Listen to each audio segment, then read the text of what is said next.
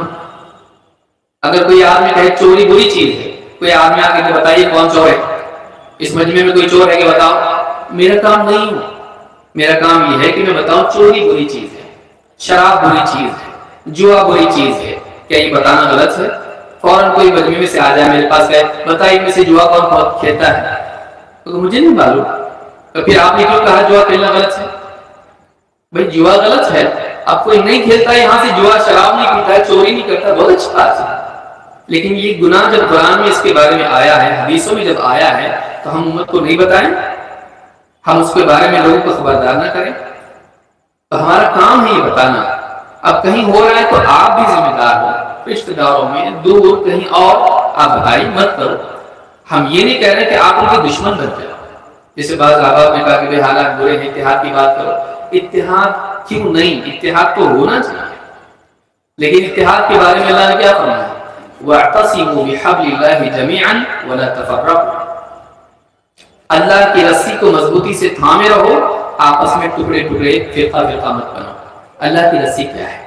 اللہ کی رسی قرآن ہے، اللہ کی رسی اسلام ہے، تو ہم قرآن کو تھامے رہیں، اسلام کو تھامے رہیں، اللہ اور اس کے رسول کی بات کو ہم تھامے رہیں، ہمارے اندر اتفاق پیدا ہوگا۔ پھر بھی سمجھنے میں کچھ مسائل میں اگر اختلاف ہو جائے تب بھی ہم کسی کو اپنا بھائی نہیں ایسا نہیں بولتے، وہ ہمارا بھائی کیوں؟ وہ کلمہ پڑھتا ہے، وہ اللہ کو مانتا ہے، رسول کو مانتا ہے، اسلام کو مانتا ہے، قرآن کو مانتا ہے، لیکن ہو سکتا ہے لا علمی کی وجہ سے وہ کوئی ایسا کام کرے جو اسلام میں منع ہے، اس کو ہم چھوڑ دیں گے؟ نہیں۔ پوری تقریر میں میں نے ایسے کہیں کہا کہ ہم کو آپس میں اختلاف کرنا چاہیے، مسلمان کو ٹکڑے ہونا چاہیے، کسی کا دشمن ہم کو بننا چاہیے؟ نہیں، وہ ہمارا بھائی ہے، اس کو ہم قریب کریں گے، محبت سے اس کو سمجھائیں گے۔ یہ ماحول ہمارا بنانا ضروری ہے، اس سے آپ جذباتی اگر ہو جائیں تو ماحول خراب ہوگا، اس سے کیا حل نکلے گا بتائیے؟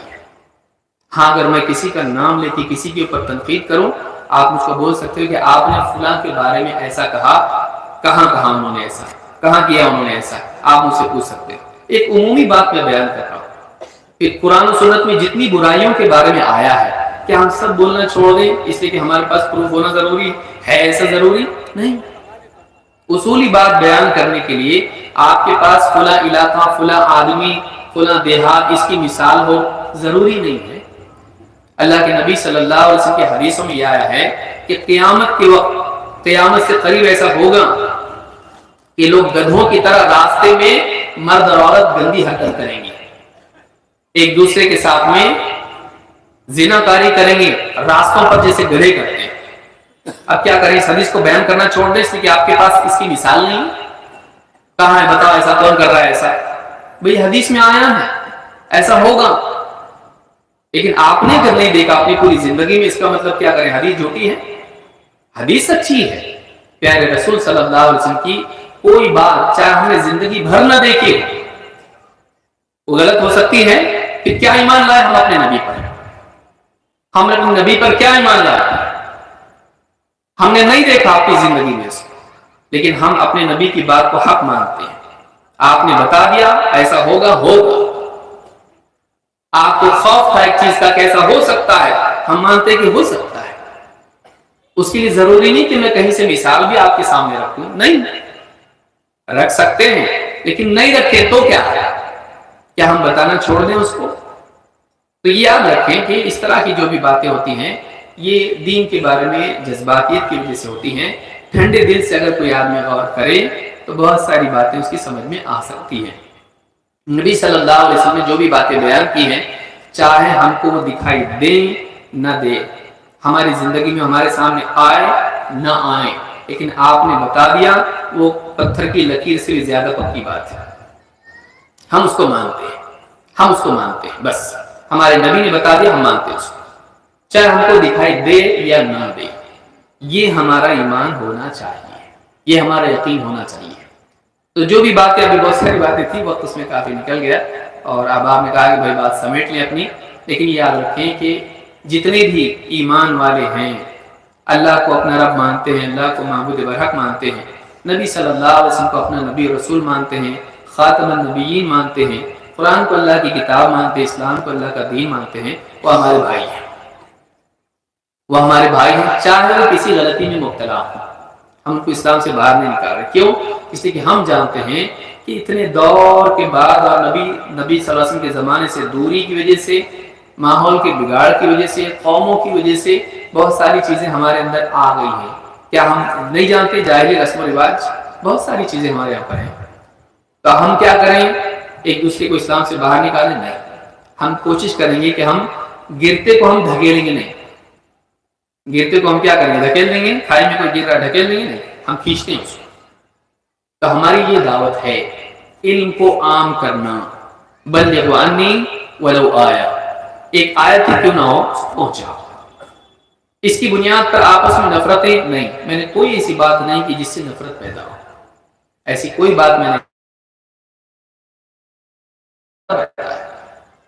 کہ ہماری زندگی میں آئے، شرک ہماری زندگی سے نکلے۔ بولے ہم قرآن سے پھر شرک کی آیتیں نکال دیں گے ہم لوگ، وہ تو سب مشرکوں کے لیے تھی، ہمارا کیا فائدہ اس میں؟ کہ ہم چھوڑ دیں گے ان آیتوں کو پڑھنا؟ آیت الکرسی، اللہ لا الہ الا ہو، چھوڑ دیں اس کو؟ ہم تو مانتے ہیں نا اللہ ایک ہے۔ کہ کوئی آدمی پہ کیوں ہدایت مانگے اللہ سے؟ اہدنا الصراط المستقیم کیوں کہے؟ ہدایت مل گئی نا، اسلام پہ آ گیا، زندگی بھر ہم کو گمراہی سے بچنے کی ضرورت ہے۔ ابراہیم علیہ السلام دعا کر رہے ہیں وَجْنُبْنِي وَبَنِيَّ أَن نَّعْبُدَ الْأَصْنَامَ، اے اللہ مجھے شرک سے بچا، بتوں سے کی عبادت سے بچا، میری اولاد کو بچا۔ ابراہیم علیہ السلام اپنے بارے میں ڈر رہے ہیں، اپنی اولاد کے بارے میں ڈر رہے ہیں۔ ہم نہ ڈریں؟ نہیں ہو رہا شرک پوری امت میں، ہم بولنے لگ جائیں ابراہیم علیہ السلام اپنی اولاد کے بارے میں ڈر رہے ہیں، اپنے بارے میں ڈر رہے ہیں، ہم نہیں ڈرے؟ اتنا نبی ڈر رہا ہے، ہمارے نبی صلی اللہ علیہ وسلم ڈر رہے ہیں کہ اللہ کی لعنت و یہود و نصارہ پر، انہوں نے اپنے نبیوں کی قبروں کو سجدہ گاہ بنا دیا۔ آپ ڈر رہے ہیں اور آپ ڈرا رہے ہیں لوگوں کو، جبکہ آخری وقت ہے آپ کا۔ بہت ساری اور باتیں بول سکتے تھے، یہی کیوں؟ معلوم تھا کہ یہ امت میں ہو سکتا ہے، کیا ہمارا کام نہیں ہے؟ تو یہ جو ہم ایک تڑپ کے ساتھ بول رہے ہیں، آپ اس کو یہ نہ سمجھیں کہ ہم کسی کو ہم برا بولنے کے لیے بول رہے ہیں، نہیں، یہ ہم اپنے دل کی تکلیف کی وجہ سے بول رہے ہیں کہ آج مسلمانوں میں بہت ساری کمیاں ہیں، لیکن پھر بھی ہم ان کو اپنا بھائی مانتے ہیں۔ ہم کوشش یہ کر رہے ہیں کہ ان کے اندر سے برائیاں نکلیں، ان کے اندر سے برائیاں نکلیں۔ اگر ہماری بات میں کسی کی دل آزاری ہوتی ہے، کسی کو برا لگا، وہ ہماری بات پہ ٹھنڈے دماغ سے غور کرے، اس کو محسوس ہوگا کہ نہیں ان کی بات غلط نہیں تھی، وہ بولنا کچھ چاہ رہے تھے، میں کچھ سمجھا۔ تو ہم کسی کا دل توڑنے کے لیے نہیں بول رہے ہیں، ہم تو دل جوڑنے کی بات کرتے ہیں۔ اللہ کے نبی صلی اللہ علیہ وسلم سارے لوگوں کو جوڑنے کے لیے آئے تھے، ہم توڑنے کے لیے نہیں آئے ہیں، ہم جوڑنے کے لیے آئے ہیں۔ لیکن کس چیز پر جوڑیں؟ اپنی عقل، سماج، میجورٹی، پبلک نہیں، کتاب و سنت، اللہ اور اس کے رسول کی بات سے۔ پیارے رسول صلی اللہ علیہ وسلم جو بولتے ہیں ہم اس کو مانیں گے، ہمارا رب جو بولتے ہیں ہم اس کو مانیں گے۔ تو ماحول کو ہم بھی خراب نہ کریں۔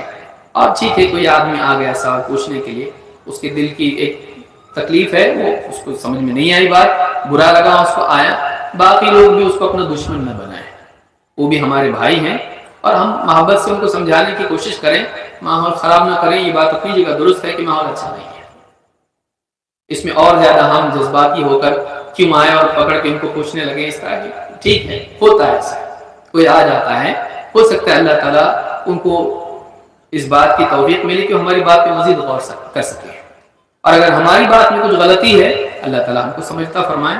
ہم اپنے لیے بھی ہدایت کی دعا کرتے ہیں، ان کے لیے بھی اللہ تعالیٰ ہم سب کو ہدایت نصیب فرمائے۔ تو یہ جو مجلس ہے اس میں مقصود یہی تھا کہ توحید کے فوائد لوگوں کے سامنے آئیں اور شرک کی برائیاں لوگوں کے سامنے آئیں، تاکہ ہم شرک سے بچنے والے بنیں۔ اللہ رب العالمین ہم سب کے آنے کو قبول فرمائے، اور ہم میں سے ہر ایک کو اللہ تعالیٰ ہدایت سے نوازے، اور ہم سب کو گمراہی سے بچائے، توحید پر مرنے کی توفیق دے، اور شرک سے اللہ تعالیٰ ہم سب کو بچنے کی توفیق عطا فرمائے، اور اولیاء اللہ کی محبت ہمارے دلوں میں اللہ پیدا کرے۔ بعض لوگ یہ بھی سمجھتے ہیں ہم اولیاء کو نہیں مانتے، ہم اولیاء کو مانتے ہیں، لیکن ہم اولیاء کو اللہ کا مقام نہیں دیتے ہیں۔ اولیاء کو اللہ کے سب سے نیک بندوں میں سے مانتے ہیں، اور ان کی تعظیم کو اپنے اوپر لازم سمجھتے ہیں، بلکہ اولیاء پر ایمان کو ایمان کا حصہ سمجھتے ہیں۔ الا ان اولیاء اللہ لا خوف علیہم ولا هم يحزنون الذين آمنوا وكانوا يتقون، خبردار اللہ کے اولیاء پر نہ کوئی خوف ہوگا اور نہ وہ غمگین ہوں گے قیامت کے دن۔ الذين آمنوا وكانوا يتقون، یہ وہ لوگ ہیں، اولیاء کون ہیں؟